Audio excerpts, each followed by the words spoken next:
नमस्कार. तुम्ही ऐकताय मराठी कथा आणि कथेचं नाव आहे अपशकुनी. सकाळचे साधारण 10 वाजले असतील इतक्यात दारावरची बेल वाजली. एवढ्या सकाळी कोण आलं असेल असे म्हणत प्रकाशरावांनी दार उघडले.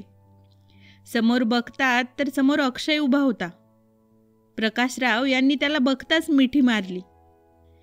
असा अचानक कसा आलास? मला कळवायचं तरी असतं. तुला स्टेशनवर घ्यायला आलो असतो. कशाला केली सकाळी सकाळी इतकी दगदग? लवकर वाहन पण मिळत नाही सकाळी, प्रकाशराव म्हणाले.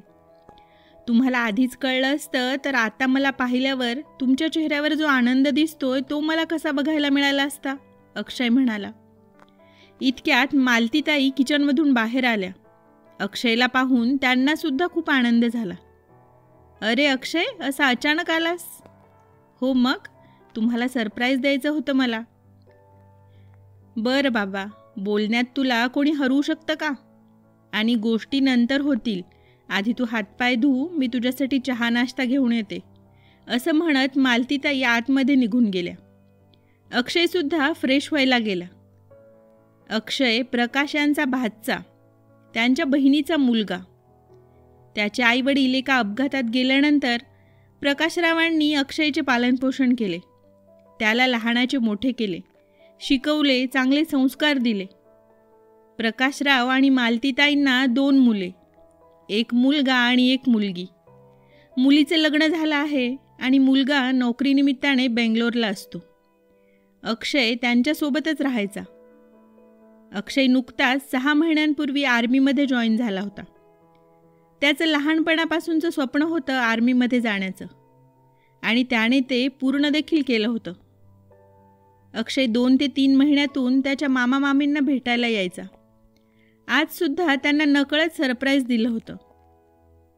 अक्षयसाठी त्याचे मामा मामी त्याचे सर्वस्व होते. त्यांनी त्याला पोटच्या मुलाप्रमाणे सांभाळले होते. स्वतःच्या मुलांमध्ये आणि अक्षयमध्ये त्यांनी कधीच फरक केला नाही. अक्षयसुद्धा त्यांच्यावर खूप प्रेम करायचा. आज अक्षय आल्यामुळे सर्वांनी मनसोक्त गप्पा मारल्या. मामींनी अक्षयला आवडते म्हणून शेवयाची खीर केली होती. गप्पांमध्ये दिवस कसा गेला ते कळलं देखील नाही.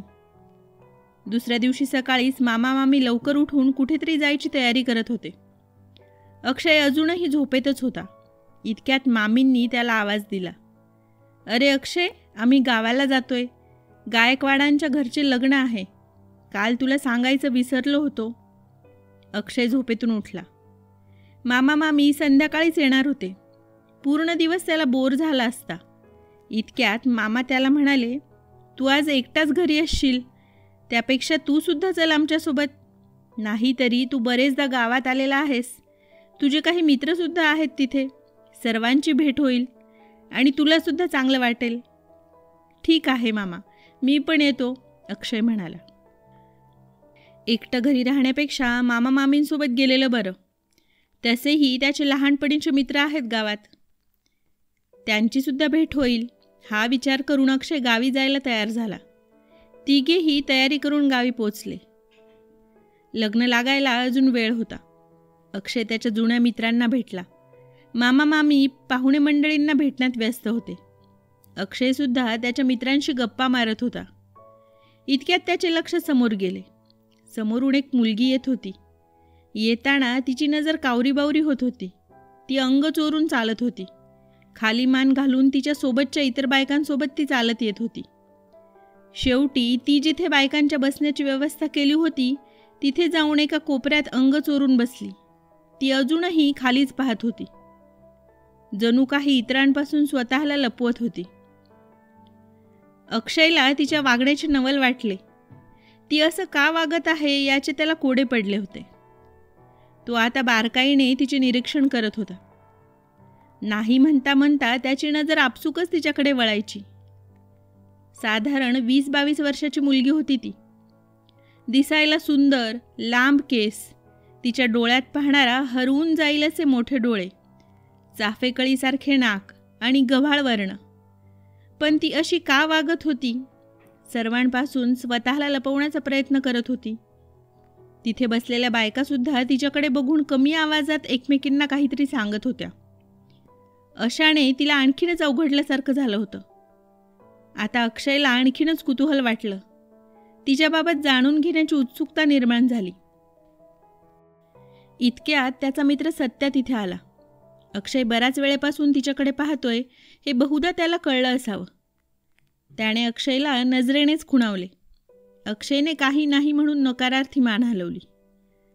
मग सत्या अक्षयला घेऊन थोडा बाजूला आला.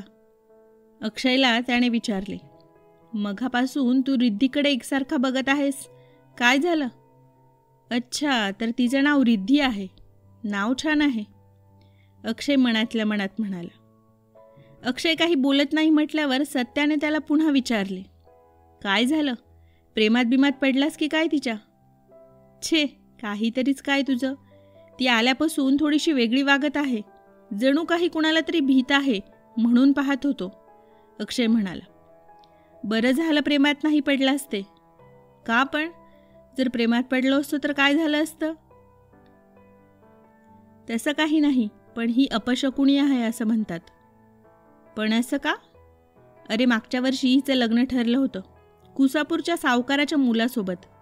खूप मोठ्या घरात सून म्हणून जाणार होती. पण लग्नाच्या 2 दिवस आधीच त्या मुलाची तब्येत खराब झाली आणि तो मेला. लग्न तर झालेच नाही, शिवाय अपशकुनी असल्याचा ठपका लागला. तेव्हापासून ही घरातच राहायची, कुठेच बाहेर यायची नाही. आज पहिल्यांदा बाहेर दिसत आहे. पण यात ती अपशकुनी आहे हे कसं काय म्हणू शकतोस? मी नाही, सारा गाव म्हणतोय हिला अपशकुनी. त्या मुलाच्या घरच्यांनी सुद्धा हिला जबाबदार धरले होते. म्हणत होते की हिचा पायगुण बरा नाही. अक्षयला मात्र त्याच्या बोलण्याचे नवल वाटले. नवऱ्या मुलाची तब्येत खराब झाली, यात त्या बिचाऱ्या मुलीची काय चूक? इतक्या लहान वयात हे सर्व सहन करते. अजूनही समाज मुलीलाच अपशकुनी का मानतो? त्याचं लक्ष पुन्हा तिच्याकडे गेलं. चेहऱ्यावर कुठेच तेज दिसत नव्हतं. ती ज्या कोपऱ्यात बसली होती अजूनही तिथेच होती. इतक्यात लग्नाच्या विधींना सुरुवात झाली आणि एकदाचे लग्न पार पडले आणि रिद्धी लगेच तिथून निघून गेली, जेवण न करताच. संध्याकाळी अक्षय मामा मामीसोबत घरी परतला, पण त्याच्या डोक्यातून मात्र रिद्धीचा विचार जातच नव्हता. अक्षयची 8 दिवसांची सुट्टी आता संपत आली होती. इतक्यात एके दिवशी मामांनी त्याच्याकडे विषय काढला. मग अक्षय, आता पुढे काय करायचं ठरवलं आहेस? आता पुढे काय, नोकरी तर लागलीच आहे, देशाची सेवा करायची. तुम्हाला माझा अभिमान वाटेल असं काहीतरी करून दाखवायचे आहे, अक्षय म्हणाला. ते तर तू करशीलच, पण त्यासोबत लग्नसुद्धा करावेच लागेल ना? मामा सरळ मुद्द्यावर आला. इतक्यात मला लग्न वगैरे करायचं नाही, पुढे कधीतरी पाहू, अक्षय तो विषय टाळत म्हणाला. तुला कुणीतरी आवडत असेल तर तसं तू आधीच सांगून टाक, आम्हाला काही हरकत नाही. तू जिच्याशी म्हणशील तिच्याशी आम्ही तुझं लग्न लावून देऊ. शेवटी तुला ज्या मुलीसोबत आयुष्य घालवायचं आहे ती जर तुझी पसंती असेल तर चांगलंच आहे की, मामा म्हणाले. हो ना, आम्हाला चालेल, मामींनी दुजोरा दिला. मला माहीत आहे की तुम्हाला चालेल, पण असं काहीच नाही. मला जर कुणी मुलगी आवडली असती तर मी सर्वात आधी तुम्हाला येऊन सांगितलं असतं, अक्षय म्हणाला.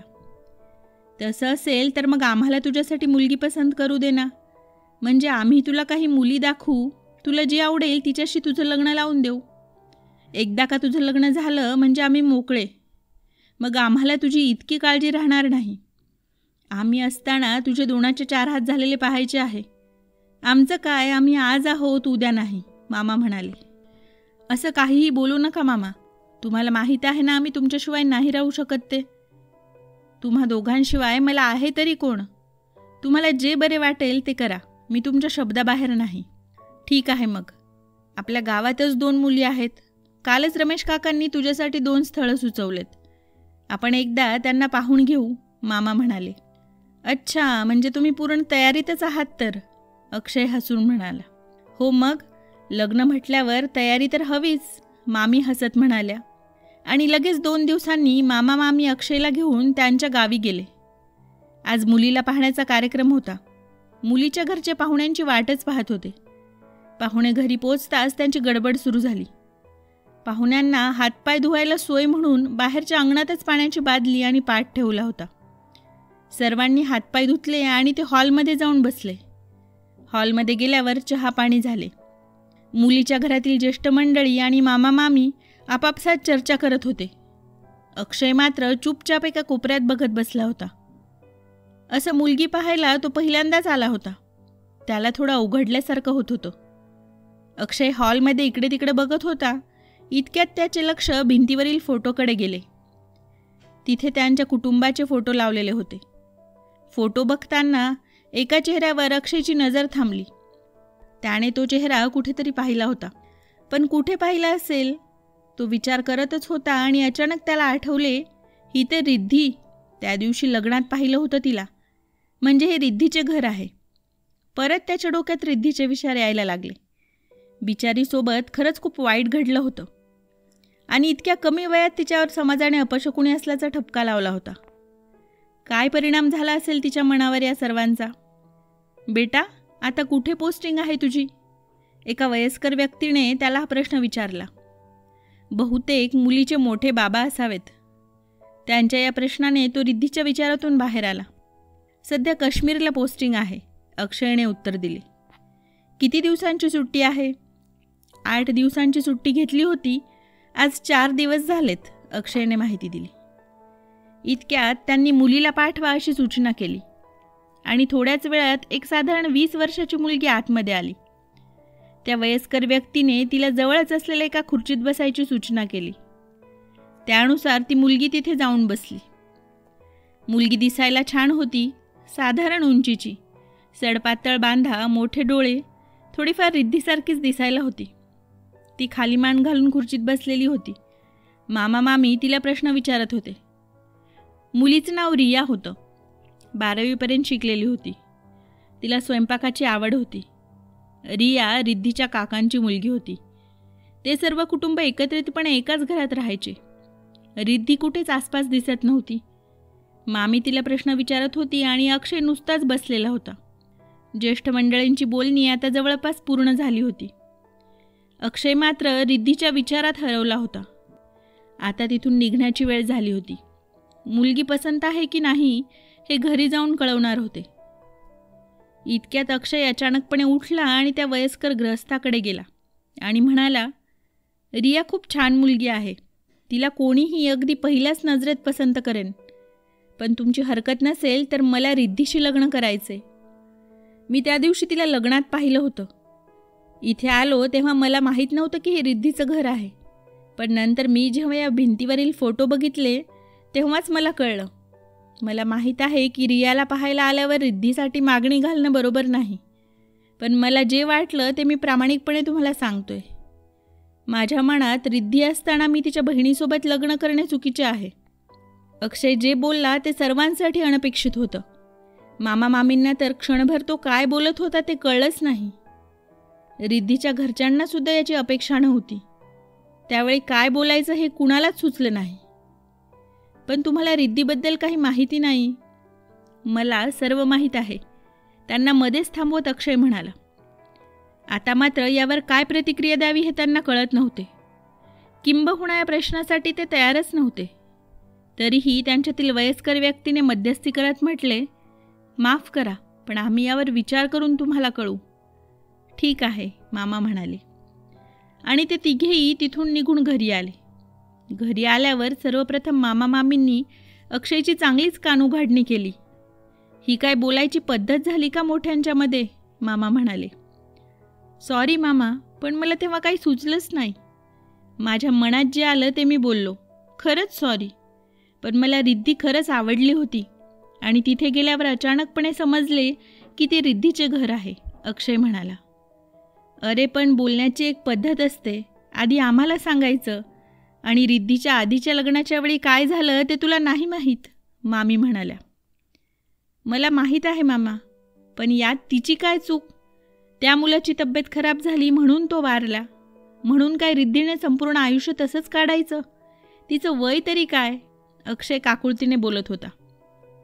ते ठीक आहे रे, पण आम्ही तुझ्या बाबतीत एवढी मोठी जोखीम नाही घेऊ शकत. खरंच तिचा पायगुण तसा असेल तर? मला तर कल्पनाच नाही करवत, मामी म्हणाल्या. मामी, तुम्ही पण हे पायगुण वगैरे मानता का? असं काहीच नसतं. मी लहान असताना माझे आईबाबासुद्धा माझ्या वाढदिवशी अपघातात मरण पावले होते. तेव्हा माझ्या काका काकूंनी मला अपशकुनी म्हणून हिणवले होते. तेव्हा तुम्हीच माझ्या बाजूने उभे होतात आणि आता तुम्हीच असं म्हणताय, अक्षय म्हणाला. बरोबर बोलत आहेस तू. आमचं खरंच चुकलं. आम्ही तिच्या बाबतीत असं बोलायला नको होतं. पण तिच्याबद्दल सहानुभूती निर्माण झाली म्हणून तू सरळ लग्नाचा निर्णय घेतलास हे मला बरोबर वाटत नाही. शेवटी लग्न म्हणजे काही खेळ नाही. तिथे एकमेकांबद्दल प्रेम आणि आवड असणे गरजेचे आहे, मामा म्हणाले. मला मान्य आहे, पण आपण आज रियाला पाहायला गेलो होतो. तिलासुद्धा फक्त पाहूनच पसंत करायचे होते. बाकी मी तिला जास्त ओळखत नाहीच. तिच्याशी लग्नाचा निर्णयसुद्धा मला 10 मिनिटाच्या भेटीतच घ्यावा लागला असता. तिथेसुद्धा कुठं प्रेम होतं. आणि रिद्धीला मी आधीच पाहिले होते आणि ती मला पसंत देखील पडली होती. तिला पाहता क्षणी मला असे वाटले जणू काही ती माझ्यासाठीच बनलेली आहे. तिच्याबद्दल ते सर्व मला नंतर कळले आणि त्याने मला काही फरक पडत नाही, अक्षय म्हणाला. ठीक आहे, तुझे म्हणणे मलासुद्धा पटत आहे. मी उद्याच त्यांना कॉल करून पुढचे काय ते ठरवतो. इकडे रिद्धीच्या घरची परिस्थितीसुद्धा काही वेगळी नव्हती. तिच्या घरच्यांनासुद्धा हे सर्व अनपेक्षित होते. रिद्धीच्या काकूंनी मात्र घरी रिद्धीच्या नावाने तळतळाट केला. स्वतःचं लग्न तर झालं नाही आणि आता माझ्या रियाच्या लग्नातसुद्धा अडचण आणते म्हणून. रिद्धीच्या काकांना मात्र अक्षयचे म्हणणे पटले होते. त्यांनी विचार केला की रिद्धीसमोर अजून तिचे पूर्ण आयुष्य पडलेले आहे. जे झालं ते विसरून पुढे जाण्यातच तिचं भलं आहे. रिद्धी आणि अक्षयचे लग्न झाले तर चांगलंच आहे. शिवाय अक्षय त्यांना चांगला मुलगा वाटला. त्यांनी रिद्धीच्या वडिलांशी बोलून अक्षय आणि त्याच्या घरच्यांना घरी बैठकीसाठी बोलवून घेतले. अक्षय आणि त्याचे मामा मामी परत एकदा रिद्धीच्या घरी गेले. घरची मोठी माणसे एकमेकांशी बोलत होती. इतक्यात हाती चहाचा ट्रे घेऊन रिद्धी आली. रिद्धी आज साडीमध्ये खूप छान दिसत होती, पण तिच्या चेहऱ्यावर आनंद दिसत नव्हता. अक्षयच्या मामी तिच्याशी बोलणार इतक्यात रिद्धी खुर्चीवरून उठली आणि म्हणाली, मला माफ करा. खरं तर तुमच्यासमोर मला असं बोलायला नको, पण मला हे लग्न करायचं नाही. माझा पायगुण चांगला नाही. माझ्या लग्नाच्या 2 दिवस आधी माझा होणारा नवरा गेला. तुम्ही याला एखादा योगायोग मानू शकता, पण मी हे सर्व नाही विसरू शकत. तुम्ही माझा इतका विचार केला हा तुमचा चांगुलपणा आहे, पण माझ्यामुळे तुम्हाला काही झालं तर मी स्वतःला कधीही माफ करू शकणार नाही. त्यामुळे मी हे लग्न नाही करू शकत. मला माफ करा. बोलता बोलता रिद्धीला भरून आलं. तिच्या डोळ्यात पाणी आले. रिद्धी असे काहीतरी बोलेल हे सर्वांसाठी अनपेक्षित होतं. आता रिद्धी स्वतःच या लग्नाला तयार नाही म्हटल्यावर घरचे तरी काय करणार. अक्षयला वाईट वाटले, पण अक्षय आता काही करू शकणार नव्हता. रिद्धीच्या घरच्यांनी अक्षयला शब्द दिला की थोडे दिवस गेले की ते पुन्हा रिद्धीसोबत या विषयावर बोलतील आणि ती काय म्हणते ते कळवतील. रिद्धीच्या निर्णयासमोर सर्वांचा नाईलाज झाला. अक्षय आणि मामा मामी परत घरी आले. घरी आल्यावर मात्र अक्षय या विषयावर काहीच बोलला नाही. मामा मामीसुद्धा शांत होते, पण सर्वांच्या मनात रिद्धीचाच विचार येत होता. काहीही झाले तरी त्यांना रिद्धीच्या कधीही लग्न न करण्याचा निर्णय अजिबात पटलेला नव्हता, पण तिची मनस्थिती देखील ते समजत होते. या मागील वर्षभरात तिने काय काय सहन केले असेल याची जाणीव त्यांना होती. तिला अजून थोडा वेळ दिला पाहिजे हे सुद्धा त्यांना पटले होते. अक्षय आणि मामा मामी 2 दिवस एकदम नॉर्मल वागत होते, अगदी हसत खेळत. कारण अक्षयला आता परत सीमेवर जायचं होतं, त्यामुळे त्याच्यासोबत शक्य तितका वेळ घालवायचा होता. बघता बघता अक्षयच्या परत जाण्याचा दिवस आला. अक्षयने परत जायची तयारी केली. त्याला जाताना बघून मामीचे डोळे भरून आले, पण त्यांनी पदराने त्यांची आसवे टिपली आणि हसत हसत अक्षयला निरोप दिला. अक्षय घरून निघाला. तो रेल्वेमध्ये बसलेला होता. आता त्याच्या डोक्यात रिद्धीबद्दल विचार येत होते. तो ते विचार डोक्यातून काढून टाकण्याचा खूप प्रयत्न करायचा, पण तरीही परत सर्व आठवायचे. इतक्यात पुढील स्टेशनवर ट्रेनमध्ये एक वयस्कर जोडपे त्याच्या शेजारच्या सीटवर येऊन बसले. त्यांच्यासोबत एक लहान मुलगासुद्धा होता. साधारण 15-16 वर्षाचा असेल. तो मुलगा थोडा आजारी वाटत होता. अक्षयने एकदा त्याच्याकडे बघितले, पण काही बोलला नाही आणि परत एकदा विचारांमध्ये हरवला. मध्ये मध्ये अक्षयची नजर त्या मुलावर जायची. त्याच्या मनात या मुलाबद्दल कुतूहल निर्माण झाले. शेवटी न राहून त्याने त्याच्याशी बोलायला सुरुवात केली. कुठे जात आहात काका? मी माझ्या मुलाला दवाखान्यात घेऊन जात आहे. आमच्या गावातल्या बऱ्याच लोकांना त्या डॉक्टरांचा गुण आलाय म्हणे, ते काका म्हणाले. काय झालंय तुमच्या मुलाला? अक्षयने विचारले. मागच्या काही दिवसात तो सतत आजारी असतो. एकाएकी त्याच्या हातपायला मुंग्या येतात आणि कधीकधी इतर झटकेसुद्धा येतात. गावातल्या डॉक्टरांना दाखवले पण काही फारसा फरक नाही पडला, म्हणून या डॉक्टरांना दाखवायला जातो आहे. काकांनी अक्षयला सविस्तर माहिती दिली. तुमचा मुलगा लवकरच बरा होईल काका, काळजी करू नका. अक्षयचे बोलणे ऐकून काकांना बरे वाटले. पुढे अक्षय त्यांच्याशी बराच वेळ बोलत होता. इतक्यात काका म्हणाले, आम्ही सकाळपासून घरून निघालोय. मी थोडी झोप घेतो. आमचं स्टेशन आलं की मला उठवशील का? हो काका, तुम्ही निवांत झोपा, मी जागाच आहे, अक्षय म्हणाला. हो उठवशील बाबा, नाहीतर आमचं स्टेशन निघून जाईल आणि कुसापूरहून इतक्या दूर आल्याचा काहीच फायदा होणार नाही, ते काका हसत म्हणाले. कुसापूर हे नाव ऐकून अक्षय विचारात पडला. त्याने हे नाव कुठेतरी ऐकले होते. त्याने खूप आठवण्याचा प्रयत्न केला आणि त्याला आठवले. त्याच्या मित्राने सत्याने त्याला सांगितले होते की रिद्धीचे लग्न कुसापूरच्या सावकाराच्या मुलासोबत जुळले होते. आता मात्र त्याला राहवले नाही. त्या काकांना त्या सावकाराच्या मुलाबद्दल विचारायची इच्छा झाली. शेवटी त्याने विचारलेच. काका, तुमची हरकत नसेल तर एक विचारू का? विचार ना, माझी काही हरकत नाही. तुमच्या गावातील सावकाराच्या मुलाचं लग्न ठरलं होतं ना? हो आठवतंय, पण लग्नाच्या आधीच तो मुलगा मरण पावला. नेमकं काय झालं होतं त्याला? अक्षयने विचारले. तसं नक्की काही माहीत नाही, पण असं म्हणतात की त्याला कॅन्सर झाला होता. तो वाचणार नाही हे त्याच्या घरच्यांना कळून चुकलं होतं. तरी पण त्यांनी त्याचे लग्न ठरवले. त्यांना वाटले की कदाचित लग्न झाल्यावर त्याची तब्येत बरी होईल किंवा तो बिना लग्नाचा मरता कामा नये म्हणून, आणि त्याला एखादे मूल व्हावे हा देखील त्यामागचा हेतू होता. मोठ्या लोकांच्या गोष्टी त्याच्या बिमारीबद्दल जास्त लोकांना माहीत नव्हतं, आणि ज्यांना माहीत होतं त्यांची हिंमत नव्हती मुलीकडच्यांना सांगायची. पण दुर्दैवानं म्हणा किंवा त्या मुलीच्या सुदैवानं म्हणा, पण तो मुलगा लग्न व्हायच्या आधीच मरण पावला. शेवटी आपल्या हाती काहीच नसतं, सर्व काही त्या पांडुरंगाच्या हाती असतं, काका सांगत होते. आणि अक्षय ऐकत होता, नुसताच ऐकत होता. यापुढे काय बोलावं हे त्याला सुचत नव्हतं. या जगात असे लोकही असतात याचं त्याला आश्चर्य वाटलं, आणि वाईटसुद्धा. त्यांनी रिद्धीच्या घरच्यांना अंधारात ठेवून लग्न ठरवले होते. जर लग्न झालं असतं आणि नंतर त्या मुलाला काही झालं असतं तर त्याचे खापरसुद्धा रिद्धीवरच फोडले असते. काहीही झालं तरी फक्त मुलीलाच दोष देणार. ती बिचारी स्वतःला अपशकुनी समजून तिने न केलेल्या गुन्ह्याची शिक्षा भोगत आहे. पण नाही, यापुढे नाही. तिला हे सर्व कळायला हवं. तिच्या घरच्यांना सुद्धा हे सर्व कळायला हवं. अक्षय त्याच्या विचारातून बाहेर आला. पुढचं स्टेशन आलं. त्यांनी त्या काकांना झोपेतून जागं केलं आणि त्या काकासोबत तो सुद्धा तिथेच उतरला. त्याने गावी परत जाणारी ट्रेन पकडली आणि तो तडक मामांच्या घरी गेला. त्याला परत आलेलं बघून मामा मामींना आश्चर्य वाटलं. मग त्याने मामा मामींना सर्व काही सांगितले आणि त्यांना घेऊन लगेच रिद्धीच्या घरी गेला. रिद्धीच्या घरच्यांना सुद्धा अक्षयला इतक्या लवकर परत आलेलं बघून आश्चर्य वाटलं. मग अक्षयने त्यांना घडलेला सर्व प्रकार सांगितला. रिद्धीच्या घरच्यांना हे ऐकून धक्काच बसला. त्यांनी लगेच लग्नात मध्यस्थ असलेल्या व्यक्तीला फोन लावला, पण तो व्यक्ती काही केलं हे मानायलाच तयार नव्हता की त्या मुलाला आधीपासूनच आजार होता. मग मात्र रिद्धीच्या वडिलांनी त्याला फसवणुकीच्या आरोपाखाली पोलिसात जाण्याची धमकी दिली. तेव्हा तो सर्व काही बोलता झाला.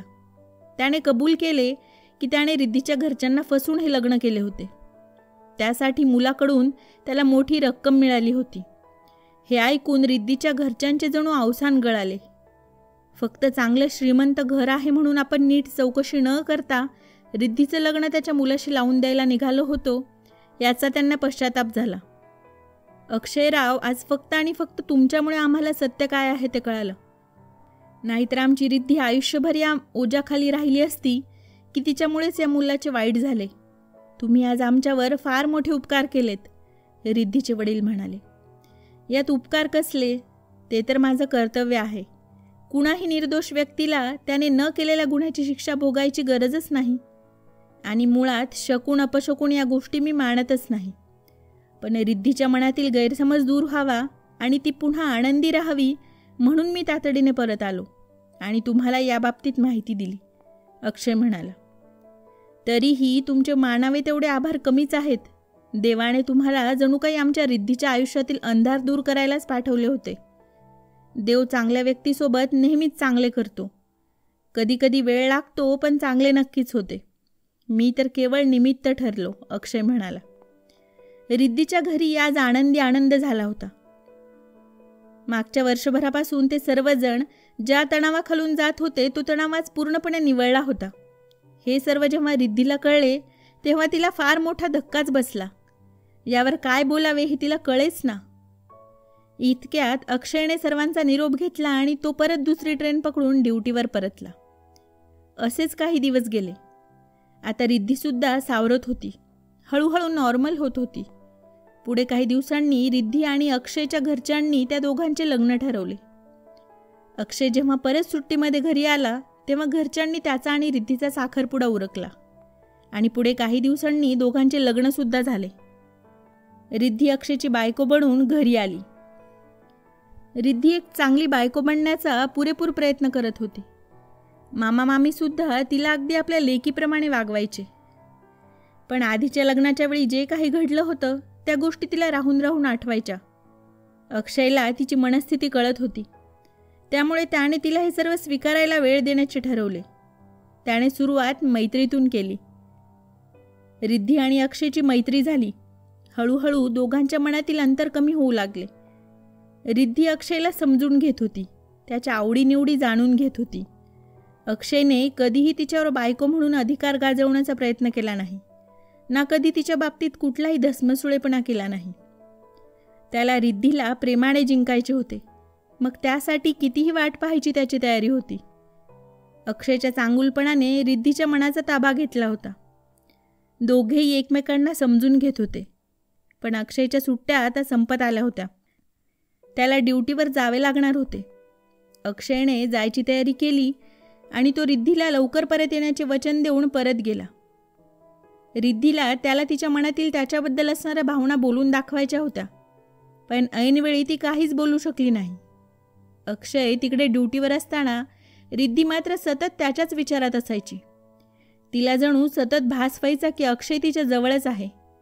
ती आता अक्षयच्या प्रेमात पडली होती, पण अजून तिने अक्षयला तिच्या प्रेमाची कबुली दिली नव्हती. आता ते रोज फोनवर बोलत होते. दिवसभर काय घडलंय ते एकमेकांना सांगायचे. असेच 3 महिने निघून गेले. एके दिवशी अक्षयने रिद्धीला सांगितले की तो सुट्ट्यांमध्ये घरी येतोय. रिद्धीला हे ऐकून खूप आनंद झाला. काहीही झालं तरी यावेळी छान सरप्राईज देऊन अक्षयकडे आपल्या प्रेमाची कबुली द्यायची हे तिने ठरवले होते. अक्षयने तिला तिथून निघत असल्याचा फोन केला. रिद्धी तयारीला लागली. मामींनी सुद्धा तिला मदत केली. तिने छान घर सजवले, त्याच्या आवडीचे पदार्थ बनवले. त्याने तिला गिफ्ट केलेली साडी नेसून ती तयार झाली. तो कुठपर्यंत पोचला हे जाणून घेण्यासाठी तिने अक्षयला फोन केला, पण अक्षयचा फोन लागत नव्हता. तिने थोडा वेळ थांबून परत फोन केला, मात्र तरीही त्याचा फोन लागलाच नाही. आता मात्र रिद्धी मनातून घाबरली. तिच्या मनात नको ते विचार यायला लागले. अक्षय संध्याकाळी घरी पोचणार होता, मात्र रात्र झाली तरीही अक्षयचा काही पत्ता नव्हता. काय करावं हे रिद्धीला कळत नव्हते. मामा मामी तिला समजावून सांगत होते, मात्र तरीही तिच्या मनातील भीती काही केल्या कमी होत नव्हती. ती रात्र तिने जागून काढली. तिला आता फक्त अक्षयला भेटायची ओढ लागून राहिली होती. कधी एकदा त्याला बघते आणि कधी नको असे तिला झाले होते. ती रात्रभर हॉलमध्ये बसून होती. रात्रभर जागल्याने पहाटे तिचा थोडा डोळा लागला. इतक्यात दारावरची बेल वाजली. रिद्धी दचकून जागी झाली आणि धावतच दार उघडायला गेली. दार उघडते तर समोर अक्षय उभा होता. तिला पाहून त्याने छान स्माईल केली. रिद्धीने त्याला पाहताच त्याला मिठी मारली आणि रडायला लागली. तिला रडताना बघून त्याने तिला विचारले, हे काय, रडत का आहेस? तुम्ही काल रात्री येणार होते ना? रिद्धी फक्त एवढंच बोलू शकली. अगं हो, माझी ट्रेन लेट झाली म्हणून यायला उशीर झाला. मग फोन करून कळवायला पाहिजे होतं ना. आणि तुमचा फोन का लागत नव्हता? मी कालपासून निदान 100 वेळा फोन केला असेल तुम्हाला. पण तुमचा फोन लागत नव्हता. तुम्हाला अजिबात मला कळवावंसं वाटलं नाही का? इथे माझ्या जीवाला घोर लागला होता. कुणीतरी आपली वाट पाहत असेल हा विचारसुद्धा नाही आला का तुम्हाला? रिद्धी न थांबता बोलत होती. अगं जरा थांब तरी, निदान मला बोलायची एक संधी तरी दे, अक्षय म्हणाला. का म्हणून तुम्हाला एक संधी देऊ मी? मागच्या वेळी मला पण तुम्हाला सांगायचं होतं की माझं तुमच्यावर किती प्रेम आहे ते. तुम्ही गेल्यापासून मला एक एक दिवस एक वर्षासारखा भासत होता. तुम्ही कधी परत याल आणि मी तुम्हाला माझ्या मनातलं सांगेल असं झालं होतं मला. पण तुम्ही मला बोलण्याची संधीच दिली नाही. मग मी तरी काय ऐकून घ्यायचं तुमचं? तुमचं ना माझ्यावर प्रेमच नाही. रिद्धी सारखी बडबडत होती आणि अक्षय तिच्याकडे बघून मंद हसत होता. रिद्धीच्या आवाजाने मामा आणि मामी देखील जागे झाले. मामी बाहेर यायला लागल्या, पण मामांनी मामीला थांबवले आणि हसत म्हणाले, नवरा बायको भांडत आहेत, आपण कशाला मध्ये जायचं? इकडे रिद्धी आता बोलायची थांबली. अक्षय तिच्याकडे एकसारखा बघून गालातल्या गालात हसत होता आणि हे तिला कळाले. आपण बराच वेळ एकटेच बोलत आहोत हे तिचे लक्षात आले. बराच वेळ झाला तरी अक्षय फक्त हसत होता, काहीच बोलत नव्हता. शेवटी न राहून तिनेच विचारले, असे काय हसताय? मी तुम्हाला काहीतरी विचारत आहे आणि तुम्ही फक्त हसत आहात. काहीतरी बोला आता. तू बोलायची थांबली तर बोलणार ना? बरं बोला. अगं माझा फोन हरवला ट्रेनमध्ये. सगळे फोन नंबरसुद्धा गेले फोनमध्ये. मग कसं कळवणार? म्हटलं वेळेवर घरी पोचेल तर ट्रेन लेट झाली म्हणून यायला उशीर झाला, अक्षय म्हणाला. सॉरी, मी फार बोलले तुम्हाला. तुमचा फोन हरवला हे माझ्या लक्षातच आले नाही. मान खाली घालत रिद्धी म्हणाली. आधी मला पण वाईट वाटले होते मोबाईल हरवल्याचे, पण आता असं वाटतंय की बरं झालं मोबाईल हरवला. असं का म्हणून वाटतंय तुम्हाला? रिद्धीने विचारले. माझा मोबाईल हरवला नसता तर तू इतक्या काळजीत पडली नसतीस. आणि मग तू आत्ता जी प्रेमाची कबुली दिली माझ्याकडे ती नसती ना मिळाली? अक्षय तिरक्या नजरेने तिच्याकडे पाहत म्हणाला. मी कधी दिली प्रेमाची कबुली? रिद्धीने त्याच्याकडे न बघता विचारले. आत्ताच जेव्हा तू रागारागाने मला बोलत होतीस तेव्हा. मला आवडली हा तुझी ही पद्धत? तर मग तुम्हाला एक एक दिवस अगदी एक एक वर्षासारखा भासत होता राणी सरकार, अक्षय तिला चिडवत म्हणाला. तुम्ही पण ना, असं म्हणत रिद्धी परत एकदा अक्षयच्या मिठीत शिरली, कधीही त्याच्यापासून वेगळं न होण्यासाठी.